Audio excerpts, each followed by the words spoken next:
বা অখণ্ড ভারত যারা প্রতিষ্ঠা করতে চান, তাদের থেকে আমি ভারতের জনগণকে একটু আলাদা করে দেখতে চাই। ভারতের যারা জনগণ আছেন তারা সবাই মোদীর এই দলের লোকরা। তারা সবাই ভারতের অহিংস আচরণে পছন্দ করেন বলে আমরা কিছু কিছুটা বুঝতে পারছি। তাদের সংবিধান, ভারতের সংবিধান এখনো সেকুলার সংবিধান আছে। ভারতের বেশিরভাগ জনগণ সেকুলার থাকতে চান। ভারতের যারা বা অধিকাংশ যারা সেকুলার থাকতে চান, যারা তাদের দেশে মাইনরিটিদের উপর অত্যাচার হচ্ছে বলে মোদীর সমালোচনা করছেন, আমরা তাদেরকে বন্ধু মনে করি। আমাদের এখানে নানা রকম গুজব যারা ছড়াচ্ছেন তারা বেশিরভাগ বিজেপি দলের লোক। তারা একটা উদ্দেশ্য নিয়ে এই গুজবগুলি ছড়াচ্ছেন। এমন একটা পরিস্থিতি তারা সৃষ্টি করতে চাচ্ছেন বা বয়ান দিতে চাচ্ছেন মানে বাংলাদেশের হিন্দু মাইনরিটিদের রক্ষাকর্তা তারা। এটা তারা করছেন পশ্চিমবঙ্গে, বিশেষ করে তাদের ভোট বাড়ানোর জন্য। খুব দুঃখজনক হলে তাদের এই পাবে মমতাও একসময় পা দিয়ে দিয়েছেন, কারণ এই হিন্দু ভোটগুলি তারও দরকার। সেই জন্য সম্ভবত তিনি তাদের বিজেপির প্রচারণার সাথে পাল্লা দিয়ে বাংলাদেশে একটা ইউএনের সেনাবাহিনী পাঠানোর প্রস্তাব করেছেন। মমতা দিদিকে বলতে চাই, আপনারা যখন কাশ্মীরে মাইনরিটিদের উপরে অর্থাৎ মুসলমানদের উপরে নিপীড়ন করছেন, গুজরাটে যখন মাইনরিটির উপর নিপীড়ন করছেন, আপনারা দিল্লিতে মাইনরিটির উপর নিপীড়ন করছেন, আপনারা মণিপুরে মাইনরিটিদের উপরে নিপীড়ন করছেন, তখন আপনাদের কি অধিকার আছে বাংলাদেশের হিন্দু মাইনরিটিদের ব্যাপারে কথা বলা? আর যদি বলতেই চান এবং এখানে জাতিসংঘ বাহিনী পাঠাতে চান, তার আগে মমতা দিদি আপনি আগে চান ইউএনের জাতিসংঘের সেনাবাহিনী আসুক কাশ্মীরে, জাতিসংঘের সেনাবাহিনী আসুক গুজরাটে, জাতিসংঘের সেনাবাহিনী আসুক দিল্লিতে, জাতিসংঘের সেনাবাহিনী আসুক মনিরামপুরে। এরপরও ভারতের এই আচরণের পরও আমি কিছুটা আশাবাদী এই জন্য যে আমি গত 4-5 দিন যাবৎ ভারতীয় অনেকগুলো ইউটিউব চ্যানেলে বাংলাদেশের বর্তমান সত্যিকারের অবস্থা এবং মোদী সরকারের অপপ্রচারের সমালোচনা শুনতে পাচ্ছি। এটা আশাব্যঞ্জক আমাদের জন্য, কিন্তু তারপরেও ক্ষমতা যেহেতু বিজেপির হাতে এবং খুনি মোদীর হাতে, আমাদেরকে ভারতের ব্যাপারে সতর্ক থাকতে হবে।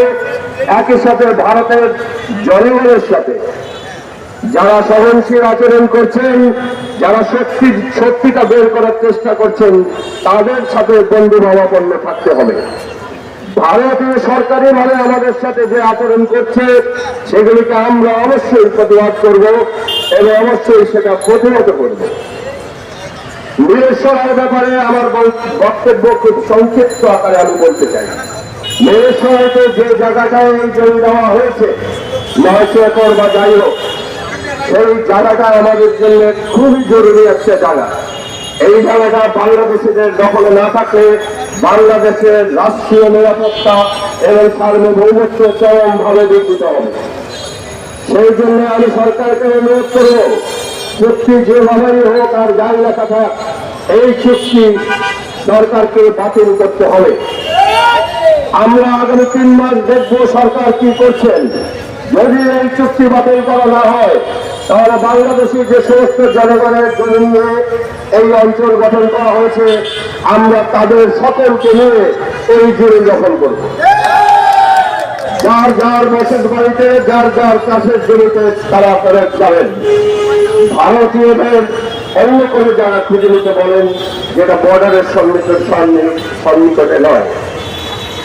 পরিষ্কার আমি আপনাদের সকলকে বলতে চাই, ভারতের ব্যাপারে যতই বন্ধুত্বের আবেদন আসুক আমরা বন্ধুত্ব করব, কিন্তু সেটা সমান অধিকারের ভিত্তিতে হতে হবে। সেটা পারস্পরিক বন্ধুত্বের স্বার্থে হতে হবে, পারস্পরিক লেনদেনের ভিত্তিতে হতে হবে। কোন রকম চাপ বা ভীতির কাছে আপনারা সারেন্ডার করবেন না। আপনারা নিশ্চয়ই দেখেছেন ভারতের উগ্র মেজাজ বক্সগুলিতে খেয়াল করবেন, তাদের যে সঞ্চালকরা থাকেন, ভারতীয় কথা বলা থাকেন, তারা দারুণ রকমের উগ্রতা দেখান বাংলাদেশিদের প্রতি। এক ধরনের অভদ্র আচরণ করেন তারা। ভারত জাতি হিসেবে এতটা অভদ্র, অশালীন, অসভ্য, এটা আমি আগে কখনো বুঝতে পারিনি। আমি নিজেও এখন বুঝতে পারছি এটা এমন একটা জাতি, এমন অসভ্য একটা জাতি, অশালীন একটা জাতি, এবং নিজেদেরকে এমন বিরাট কিছু একটা মনে করে যেটা তার পক্ষে টলারেট করা অসম্ভব। আমরাও করবো না। ভারতের সাথে আজ পর্যন্ত যত জায়গায় আমাদের কনফ্লিক্ট হয়েছে, ইনশাল্লাহ আপনাদের সবাইকে সাথে নিয়ে আমরা সব জায়গায় জিতেছি। ভারতের মূল যে অস্ত্র এখানে ছিল শেখ হাসিনা, তার সরকার সহ সদর বলে তাদেরকে দেশ থেকে বিতাড়িত করা হয়েছে। এটা কিন্তু আপনারা ভাববেন না আমরা শুধু আওয়ামী লীগের বিরুদ্ধে জিতেছি। এই দল আমাদের ভারতের বিরুদ্ধে। ভারত গত 53 বছর যাবৎ তার বৈদেশিক নীতি দিয়ে বর্তমান শেখ হাসিনা এবং আওয়ামী লীগ সৃষ্টি করেছিল। এটাকে আমরা মাত্র 16 দিনের একটা যুদ্ধে পরাজিত করেছি। শয়তান বিতাড়িত রয়েছে। ভারতের অন্য কোন ছেদকে আপনারা ভয় পাবেন না। ভারত যদি তার সেনাবাহিনী দেখায় তাদেরকেও ভয় পাওয়ার কোনো কারণ নাই। কারণ বাঙালি যেভাবে বিপদের মুখে এক হতে জানে, বাঙালি যেভাবে বিপদের মুখে সকলে দেশের জন্য প্রাণ ত্যাগ করতে শিখেছে, এখান থেকে বাঙালিকে এত সহজে সরানো যাবে না। শুধু আপনারা সাহস রাখুন, একতাবদ্ধ থাকুন এবং বাংলাদেশের জন্য আপনাদের প্রাণ বিসর্জনের সর্বোচ্চ চেষ্টা করুন। ধন্যবাদ সবাই।